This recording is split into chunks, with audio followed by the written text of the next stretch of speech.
ఎంతో టేస్టీ అయిన egg fried rice పిల్లలకి చాలా ఇష్టం కదా.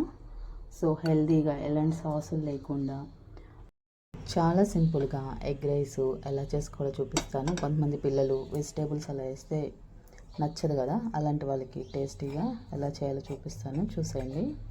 ఫస్ట్ ఒక స్పూను ఆయిల్ వేసుకోండి. అలానే కొన్ని కరివేపాకు రెమ్మలు, కరివేపాకు వేగినాక గుడ్డు 3 eggs తీసుకుంటున్నాను ఇద్దరు పిల్లల కోసం. సో 4-5 అయినా తీసుకోవచ్చు. ఇలా ఎగ్స్ వేసుకున్నాక ఒకసారి మంచిగా కలిపేయండి. కలుపుకున్నాక బాగా వేగనిద్దాము. ఇలా వేగిన ఎగ్లోకి కొంచెం పసుపు, పిల్లల టేస్ట్ సరిపడా కారం, స్పైసీకి మిక్స్ చేసుకున్నాము.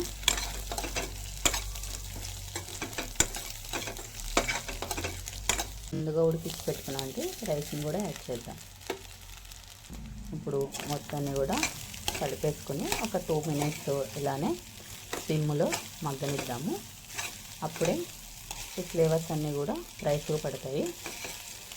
కొంచెం కొత్తిమీర వేసుకుంటే రెసిపీ రెడీ అనమాట. ఇలా లంచ్ బాక్స్లో పెడితే పిల్లలు కూడా చాలా హ్యాపీగా తింటారు. నేను వెజిటేబుల్స్ వేయలేదు కాబట్టి మా పిల్లలు నచ్చదు కాబట్టి విడిగా అన్నీ చాప్ చేసి కీరా, క్యారెట్, అలాగే దానిమ్మ గింజలు అన్నీ కూడా వేసాను. సో ఛానల్ ఎవరైనా ఫస్ట్ టైం చూస్తున్నట్టయితే ప్లీజ్ సబ్స్క్రైబ్ చేసుకోండి. అలాగే లైక్ చేయండి. మీ ఫ్రెండ్స్ అండ్ ఫ్యామిలీ మెంబర్స్కి షేర్ చేయండి. Thank you for watching. Bye.